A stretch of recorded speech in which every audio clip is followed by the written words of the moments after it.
Yo, salut tout le monde, c'est Gata Volgar, j'espère que vous allez bien. Moi pour ma part je vais plutôt bien, j'espère que vous avez passé une bonne journée. Aujourd'hui on se retrouve pour une nouvelle vidéo, donc on se retrouve pour un bilan mercato de Manchester United et du Paris Saint-Germain.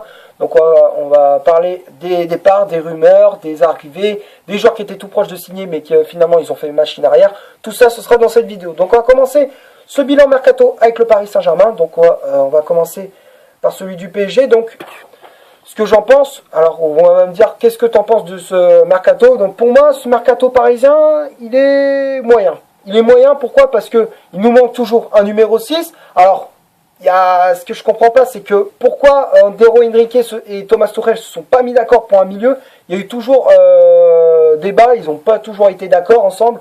Donc ce qui m'énerve, c'est ça qui m'énerve, quoi. Alors qu'on avait on avait des chances, quoi. On avait une chance de recruter un sentinelle, c'est ce qu'on avait au début. Alors on avait Thiago Mendes par exemple, finalement ça a capoté. Frenkie de Jong, il a finalement choisi le Barça. Idrissa Gueye, ça a capoté également. Everton a refusé 2 fois l'offre. Ensuite, ça a été ça a été Julian Weigler, ensuite ça a été Acosta, ça a été Fabinho aussi. Finalement, on n'avait pas de sentinelle, quoi. Franchement, là, on n'a pas de sentinelle, on n'a pas de numéro 6. Et je suis dégoûté parce que, franchement, on aurait pu avoir un numéro 6. Alors, il y a aussi Abdoulaye Doucouré, j'avais précisé, je me suis dit, cool, on peut attaquer à ce joueur-là, même si ça, c'est pas un grand joueur. Mais au moins, on aurait pu avoir un numéro 6, quoi, puisqu'il s'est joué en 6, en 8 et en 10, comme Paredes. D'ailleurs, Paredes, c'est l'arrivée de ce club. Et, pardon... Pareil, pour Paredes, franchement, je suis content. On a fait une offre pour Paredes, ça a marché. Et j'aurais bien aimé que ça soit aussi pour Doucouré, quoi. Donc, au moins, même si c'est pas un grand joueur, on aurait pu, on aurait pu recruter un mec comme ça, quoi. Alors qu'il peut jouer en sentinelle aussi. Donc, ça aurait pu faire une doublure pour les milieux. Et ça aurait pu aussi faire une doublure pour Neymar. Car oui, il s'est joué en numéro 10. Donc, il peut être aussi un meneur de jeu. Et franchement... je suis déçu parce qu'on est raté, on est passé à côté de quelque chose, quoi. Voilà, et franchement je suis déçu, quoi. Donc voilà, voilà ce que le bilan, enfin voilà ce que j'en pense pour ce mercato parisien. Donc on va décrypter les départs, les arrivées et les rumeurs aussi. Donc enfin les rumeurs, je les ai évoquées. Donc on va parler des départs et des arrivées. Les départs côté parisien, c'est le départ de Yacine Adli, milieu de terrain de 18 ans, a signé un contrat de 4 ans et demi chez les Bordelais avec une offre de 5,5 millions d'euros chez des Girondins de Bordeaux. Les Parisiens ont accepté, tout comme le joueur. Et direction les Girondins de Bordeaux pour le milieu parisien. Donc j'ai envie de lui dire bonne chance et merci pour tout d'avoir fait le nécessaire pour le club. Même s'il a pas beaucoup joué quand même, c'est un titi parisien et il a apporté le maillot du club, le maillot. Et franchement, je suis content pour lui. Il a quand même porté les couleurs du Paris Saint-Germain. Voilà, donc j'ai envie de lui dire bonne chance et bon courage pour tout ce que tu fais, pour tout ce que tu feras dans ta carrière. On va passer maintenant aux arrivées. Donc il y a eu une seule arrivée d'enregistrée du côté parisien, c'est celui de Leandro Paredes, milieu de terrain du Zénith Saint-Pétersbourg. Une offre de 47 millions d'euros, on a fait, et il a accepté l'offre. Le Zénith a accepté l'offre, tout comme Leandro Paredes. Il a signé un contrat de 4 ans et demi. Il a signé un contrat jusqu'en juin 2023. Donc on va faire un petit portrait de Leandro Paredes, milieu de terrain argentin de 24 ans, 1m80, 75 kg. Il a joué pour Boca Juniors en Argentine de 2010 à 2014. Il a joué entre-temps, il a joué à l'AS Roma aussi de 2014 jusqu'à 2017. Il a joué entre-temps, il a joué aussi pour Empoli et le Chievo Vérone. Il a pas beaucoup, il a fait qu'un seul match pour Chievo Vérone. Il a joué à peu près 13 matchs pour l'AS Roma. Il a joué beaucoup de matchs aussi pour Empoli. Et en 2017, il a signé un contrat avec le Zénith Saint-Pétersbourg. Et en janvier 2019, le PSG le recrute pour 47 millions d'euros.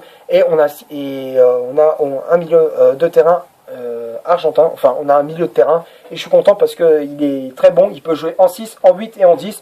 Donc ce qui est bien, c'est qu'il peut jouer en meneur de jeu. Il a un peu du style comme Verratti ou Draxler. Donc il est un peu plus du style de Draxler que de Verratti. Mais quand même, il a un mix des deux, quoi. On peut dire ça comme ça, c'est un mix des deux. Et au moins, ce qui est bien, c'est qu'il peut jouer en sentinelle aussi. Mais bon, c'est quand même... Mais il manque toujours aussi ce fameux milieu défensif, quoi.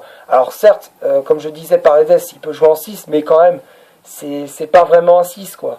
mais il est un peu du style comme Adrien Rabiot. Alors Tourelle essaye de se battre avec le club pour qu'on essaye d'avoir Rabiot dans le club, parce que c'est vrai qu'il il manque énormément dans le club parisien. Et j'espère en tout cas qu'il va faire le nécessaire pour réintégrer dans le groupe. Voilà, donc c'est tout ce que j'avais à dire pour ce mercato parisien. Donc on va passer maintenant à celui de Manchester United. Donc les départs du côté mancunien, c'est celui de Marouane Fellaini. Il a signé un contrat dans le club de Shandong Luneng. Donc c'est un club chinois, donc il a signé en Chine. Donc il a signé, donc l'offre est de 32 le club chinois a fait une offre de 32 millions d'euros. Manchester a accepté. Voilà, donc il s'envole direction la Chine. Et j'espère en tout cas qu'il va briller là-bas. En tout cas, bonne chance pour l'international belge. Et en tout cas, merci pour tout ce que tu as fait durant ce club. Il est arrivé quand même en été 2013. Donc il est arrivé au début de la crise de Manchester United. Et il est arrivé, il a apporté au moins plus de 5 ans au club. Et il est resté plus de 5 ans au club. Et franchement, je suis content parce qu'il a fait le nécessaire. Il a fait tout ce qu'il a pu pour le club. Il a apporté il a apporté quoi, il a apporté ce qu'il a pu quoi. Donc merci pour tout et bonne chance pour la suite. Et les arrivées, bon malheureusement il n'y a pas eu d'arrivée côté mancunien. Bon, j'aurais bien, il y a eu alors j'avais dit j'aurais bien aimé d'avoir un attaquant de pointe et un numéro 9 et un défenseur central, parce que franchement, alors certes on a Lindelof, Jones, Bailey, Rojo et Rojo. Alors j'aurais bien aimé d'avoir un défenseur central, comme ça nous fait comme ça au cas où on aurait eu un défenseur central en plus. Donc ça veut dire que ça évite d'avoir une pénurie en défense. C'est ce qui nous était arrivé lors du match contre Southampton. Et Mourinho, quand c'était Mourinho sur le banc, il avait mis Matic et McTominay en défense centrale. Voilà quoi, donc du coup, et on avait que Phil Jones en défense centrale. Il avait mis Marcos Rojo sur le banc alors qu'il revenait de blessure. Donc c'est vrai que je disais, il nous manque un défenseur central. Alors j'allais dire ce week-end, cet hiver on a essayé de recruter Militao, le défenseur brésilien de Porto. Malheureusement il a signé pour le Real Madrid. Voilà quoi, mais bon, au moins on a essayé quoi. Mais j'espère en tout cas qu'on va essayer de recruter au moins un défenseur central, parce que c'est ce qui nous manque le plus quoi. Et aussi, alors on avait aussi, pour le cas du défenseur central, il y avait Kalidou Koulibaly, il y avait Toby Alderweireld, Harry Maguire, il y avait plein de noms aussi, mais finalement, au final il n'y avait rien. Et il y avait aussi je crois c'était le nom, je sais plus trop, ça va me revenir en tête. Mais voilà, donc on avait essayé plein de défenseurs centraux, mais ça n'a pas marché. Donc voilà, mais j'espère en tout cas que lors de ce mercato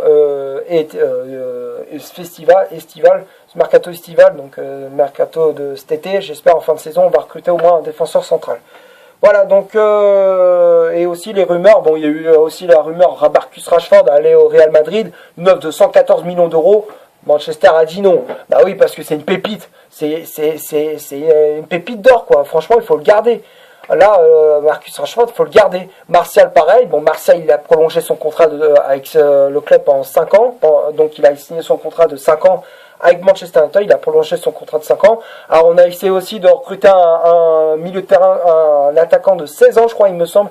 Il venait d'Amiens aussi, il me semble qu'on l'a recruté. Alors, je sais pas, il y a eu la rumeur aussi. Je sais pas s'il est arrivé ou il est pas arrivé. Bon, bref, je sais pas. Mais aussi, il y a eu aussi, on a essayé de recruter un jeune monégasque aussi, un joueur de l'AS Monaco, âgé de 16 ans. Bon, ça n'a rien donné. Bon, au final, je suis un petit peu déçu du mercato de Manchester. Je dis qu'il est assez médiocre. En plus, on a laissé filer un de nos cadres, un autre top player, un top player, Marouane Fellaini, qui était vraiment bon. Mais malheureusement, bon bah, il est parti quoi. Donc je suis un petit peu déçu de la prestation du bilan du mercato de Manchester. Voilà, donc c'est tout ce que j'avais à dire. Merci d'avoir regardé cette vidéo. Comme d'hab, si ça t'a plu, tu laisses un énorme like. Tu cliques ici pour t'abonner, pour rien rater de mes vidéos. Tu cliques ici pour en voir une autre si tu le souhaites. Et moi, je te dis à la prochaine pour une prochaine vidéo. Ciao!